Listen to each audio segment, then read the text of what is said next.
I recently had the privilege to correspond with Marty and Patti Shenkman through email.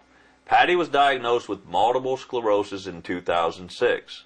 After the diagnosis, Marty used his professional background as a tax attorney to establish a charity called RV for the Cause. RV for the Cause is designed to help those living with chronic illness, their caregivers, and loved ones by educating professional advisors and consumers about estate, insurance, tax, and financial planning for those living with chronic illnesses. The way Marty and Patti get the word out is by traveling around the country in their Airstream travel trailer conducting free educational seminars and webinars. They are passing right through our area, and we're supposed to meet them at the garage in about an hour, so we better get going. Now, Marty, Patti informed me that you have some great tips for new RVers after your rookie season as an RVer. Would you like to share some of those tips with our viewers? We certainly learned a few tidbits during our first year. It's always good to unplug the electrical cord before you pull out of the campsite. Well, that's a good tip. That was one. We had a situation where I was backing the trailer into our drive, which is kind of hard. We're on a busy street, 90-degree angle. And every time, Patti, you got a tree, you got this, you got that. And I was just getting more frustrated, and it was getting dark. It was kind of nighttime, and I couldn't see anything she was talking about. She finally walks over to the truck and says, "Hey, stupid, take off the sunglasses. It's nighttime."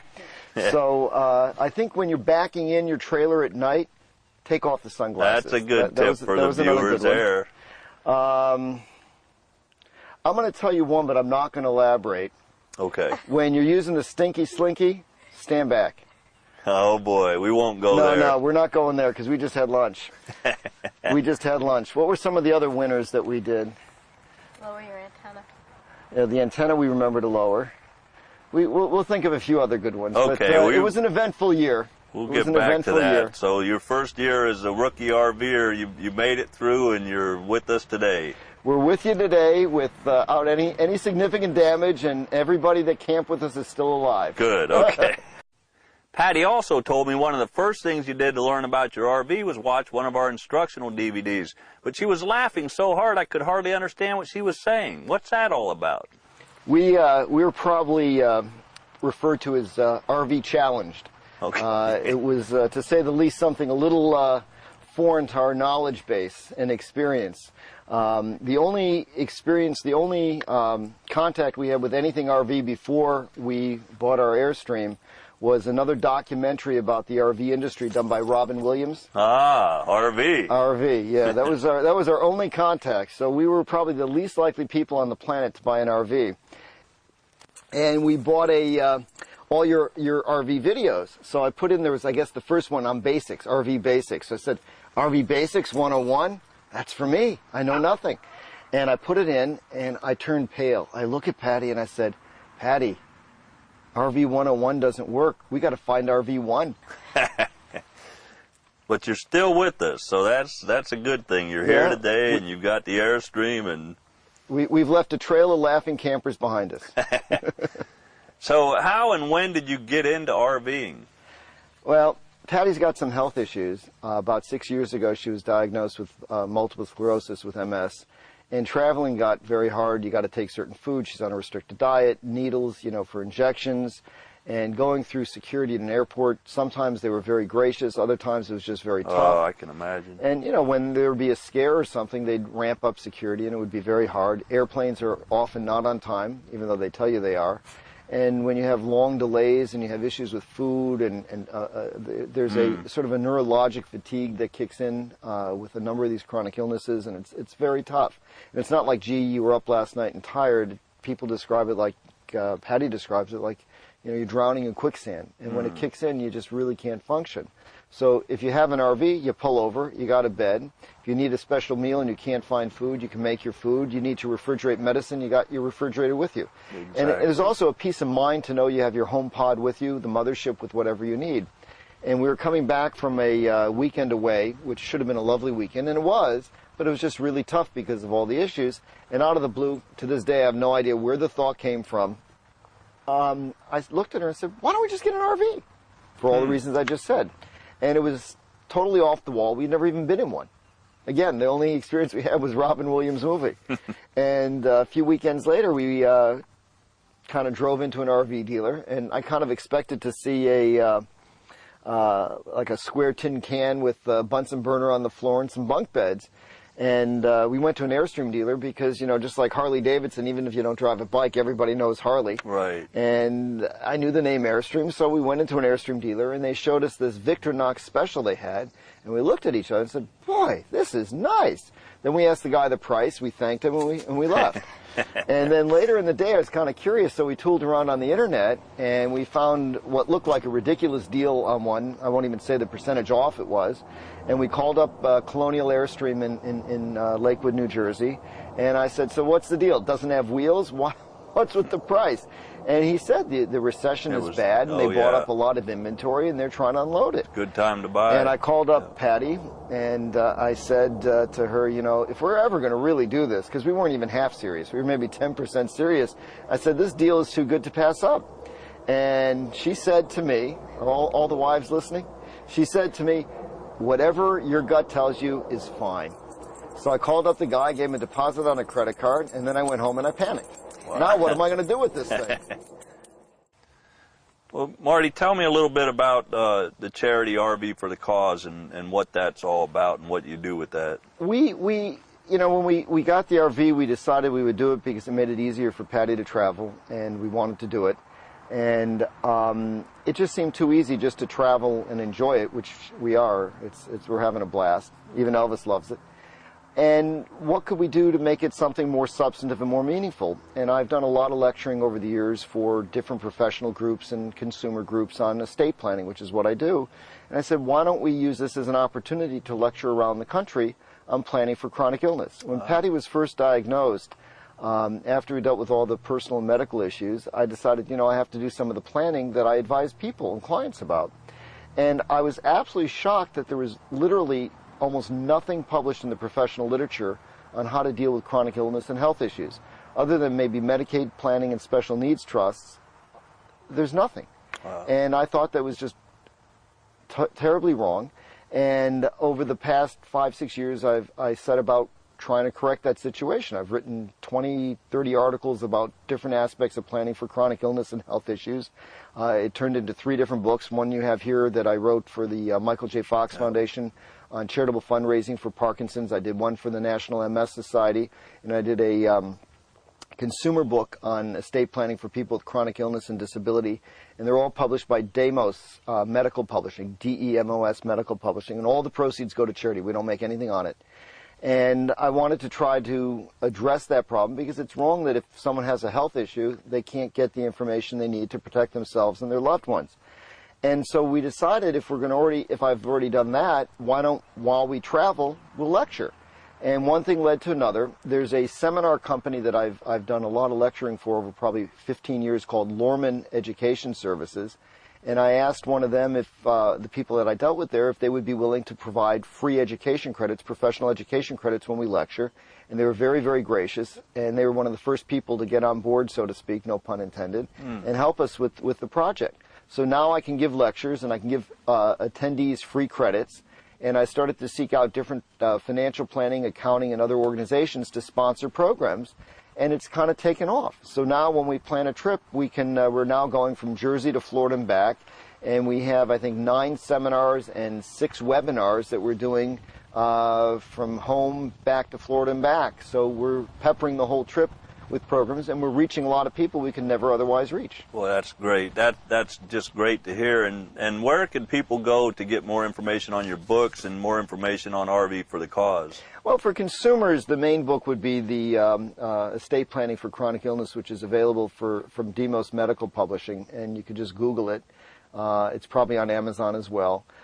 This website that we set up, it's RV4, the number 4, The Cause, THECAUSE.org.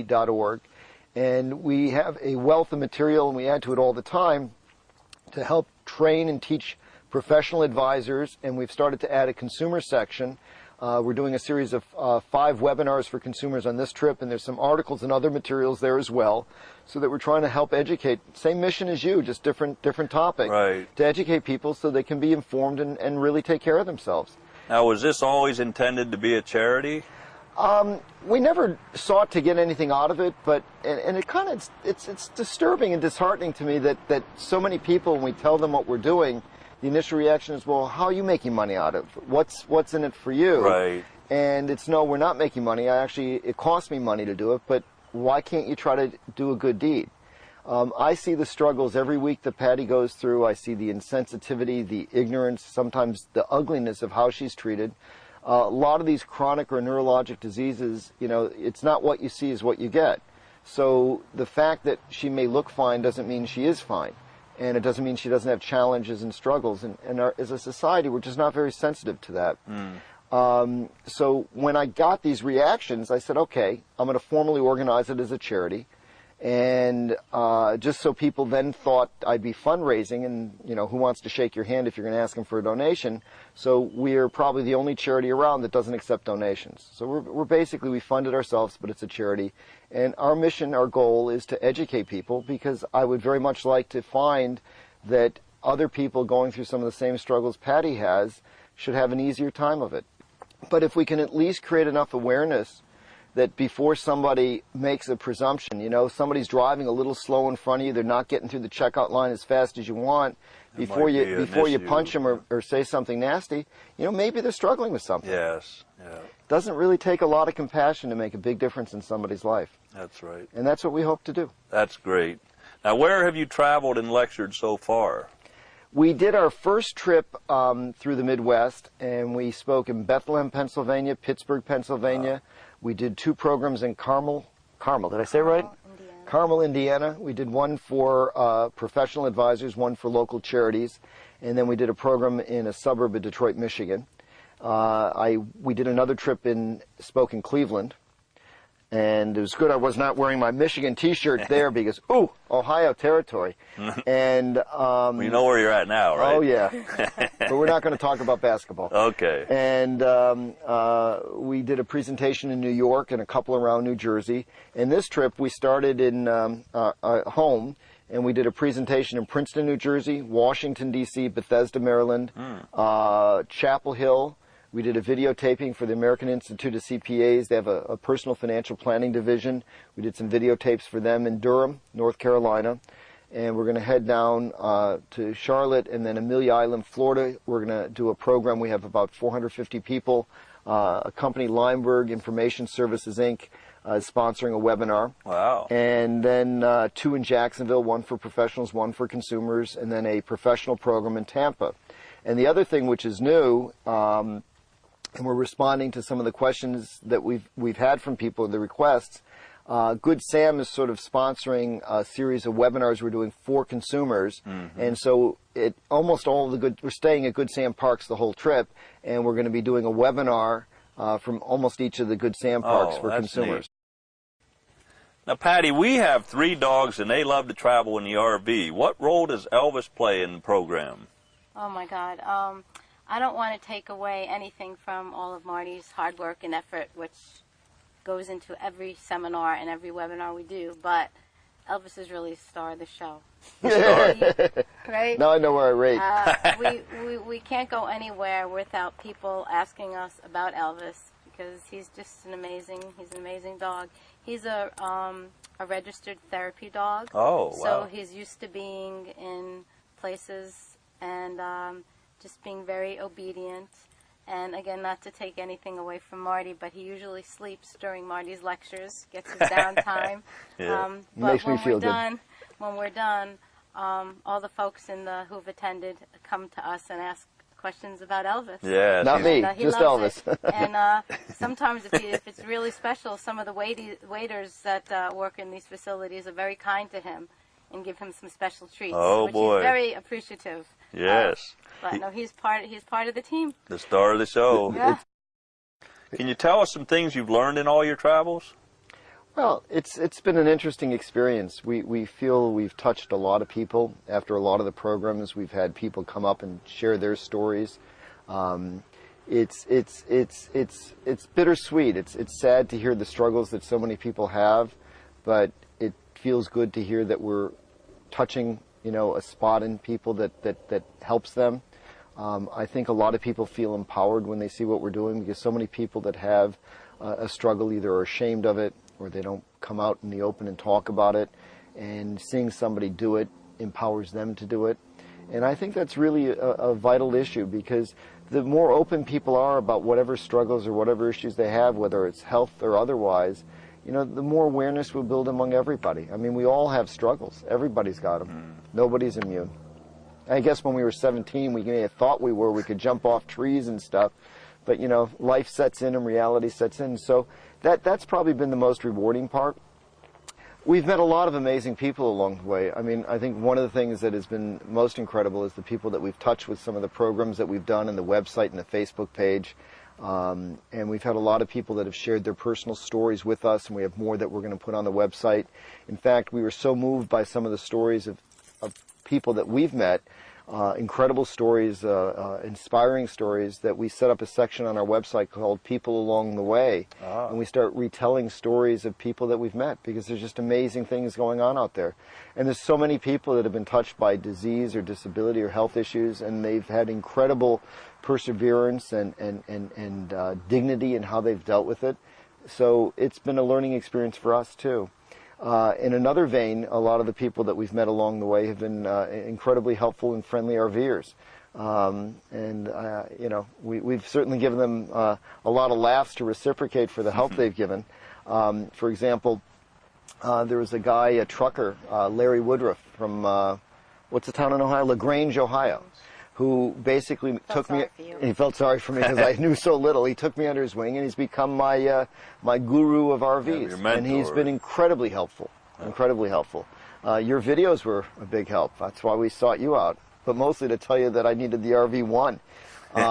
The hitch that we have on our trailer, Pro Pride, Sean Woodruff, who runs the company. Yeah, Sean's a friend of ours.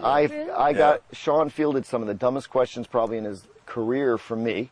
And he was very patient. He laughed a little, but he was very polite about it, and helped me through trying to figure out how to get things working and doing.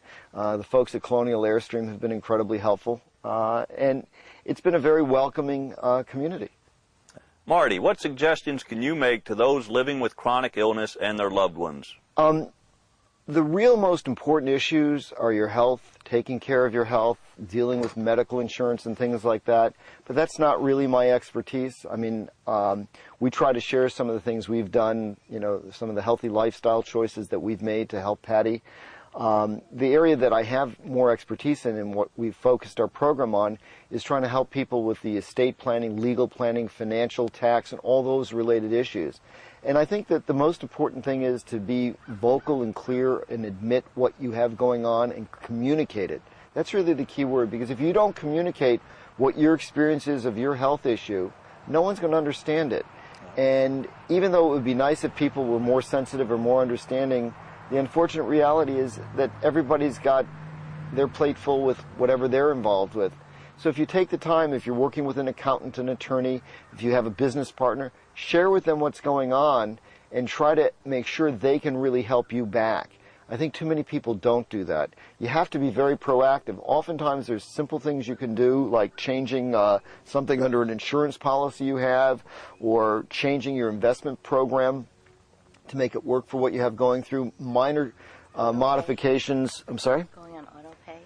Oh, yeah. I mean, you can put your whole life on auto pay in a credit card that's paid automatically out of your checking account. You can do a lot of things on computer that, you know, just a few years ago weren't available, that can make it easier, less stressful, make sure you don't miss a payment if you're not feeling well or if you have a relapse or an exacerbation. So there's a lot of proactive steps you can take, and I think the most important thing is you can retain a lot of control over what's going on for a lot longer than many people do if you get proactive. And I encourage people to do it, and hopefully we can try to help give them some of the tools for that. That's some great advice, Marty, and I think it's like with Dawn and I, it's kind of like a wake-up call. It's issues that you really don't want to be confronted with or don't want to deal with, but it's things that you really do need to address. And I think somebody that's, you know, letting other people know that, hey, this is some things that you need to be concerned with, and it's all right to talk about this stuff, is just a great thing. Now, what are you guys' future plans? It's a great comment, Mark, and I think one of the problems most people don't realize what the likelihood of having some of these issues is. And we, I think as a culture, don't want to acknowledge the difficulties that so many of us will face. The statistics are that 120 million Americans have some form of chronic illness. Wow. When you throw in diabetes and heart conditions and so on and so forth, 120 million people have chronic illness. And it's not only the elderly. 60% of those with a chronic illness are between age 18 and 64. Wow. So it's not an elder law issue. It's not an elder care issue. It's an everybody issue. And a lot of these chronic illnesses affect young children. So this is something that really affects everybody. And that proverbial Hollywood 6 degrees of separation, you really don't have to look far. And if you have to look more than a couple degrees from who you are to find somebody close to you that you care about that's got a health issue, it's because someone hasn't told you. It's not that it's not there. Yes. 26% of those aged 65 to 74 have had their lives significantly impacted by chronic illness. And that's a relatively young age. So it really behooves everybody to get their house in order, so to speak, and their finances in order and their legal paperwork in order, because if you plan for the worst, you can hopefully enjoy the best. More good advice. So what are your plans for the future? Well, I hope to win a lottery of a very large amount, sit Will on you a beach, remember me? and I want one of those drinks with the little umbrellas in it. And it doesn't matter which beach. And if that doesn't happen, we're going to keep working, and we're going to keep traveling, and we will keep doing our programs as long as they keep succeeding. And so far it seems to be growing and getting more acknowledgement, and I feel we're reaching lots of people. And one of the keys to us is the reason we've reached out to professionals, attorneys, accountants, financial planners. If even a small law or accounting firm has 500 or 1,000 clients, when we get 50 people in a room that are professionals, the leverage we have to reach and help tens of thousands, hundreds of thousands of people a year is significant. And that's why we're so grateful for what you're doing, because it'll help us reach yet more people. Oh, we're just glad that you had the opportunity to stop by and actually meet face to face. And again, I think what you're doing is wonderful, and I think it's something that needs to be done. And I think you may not hear it every day, but I think there's a lot of grateful people that are appreciative to what, for what you're doing and the service that you're providing. And you may not hear that often enough, but I think it's just wonderful. Thank you. Well, Marty and Patti, thanks so much for stopping by. It was great to meet you in person. And again, keep up the good work with what you're doing. And just for one more time, tell the viewers where they can get more information on RV for the Cause. The website is www.rv, the number 4, the cause, THECAUSE.org, rvforthecause.org. And we have a Facebook page, facebook.com/RV for the Cause. Okay, that's great. Now, I know you guys have a busy day ahead of you yet today. I mean, you got to be in Charleston, South Carolina tonight, right? And you're going to stop at the Airstream dealership and get a quick fix on the Airstream, right? Right. Okay, well, we won't tie you up anymore. We got boosters on this. We'll be flying. It was great meeting you. Nice to meet you. Thanks Patti, for all the help. It was wonderful to meet you. Same here, Mark.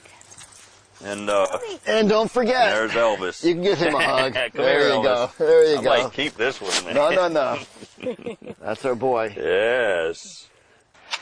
I want to thank you for all that you've done. It's been a great help, and I think the publicity you're giving to what we're doing will help a lot of people. So we want to thank you, and we're going to do it a little formally. Wow. So we have a plaque that we had made for you and Dawn. That's beautiful. And I'll read it. It says, RV for the Cause, helping those living with chronic illness, which is our objective. It says, with thanks to Mark and Dawn Polk, RV Education 101, Harrells, North Carolina, March 29th, 2011, for your generosity and support in helping raise awareness about chronic illness and disability. Wow, that's absolutely beautiful. So we appreciate what you've done. Patti, thank you so much. And even though it's not Christmas, we have a few more gifts. Jeez. This is a blanket from the National Multiple Sclerosis Society. Oh, wow. A little reminder, and I think it'll come in handy in your truck. Yes. Can't be an RVer without a fancy wine bag, and this is from the Michael J. Fox Foundation for Parkinson's Research. Wow. With a little Team Fox water bottle. And we gave you a copy of one of our books that we wrote for the Fox Foundation on Parkinson's research. Very cool. Okay, you can turn it into an ebook if you want. That'll be number 14, right? Yeah. And the one thing we've learned about RVing is you can't do anything or talk to anyone about RVing without food. Oh, my goodness. So for the next time you're potlucking, whether it's tonight or anyplace else, we brought you some goodies. Thank you so much, And guys. all that healthy food that we talked to you about at lunch and we shared with you, Yes. none of it's in here. It's just the real That's stuff. my kind of food. I there. know. And Elvis says thank you, too. Well, Dawn says thank you. She's operating the camera right now, but she is thrilled to death as well. Thank you very much, guys.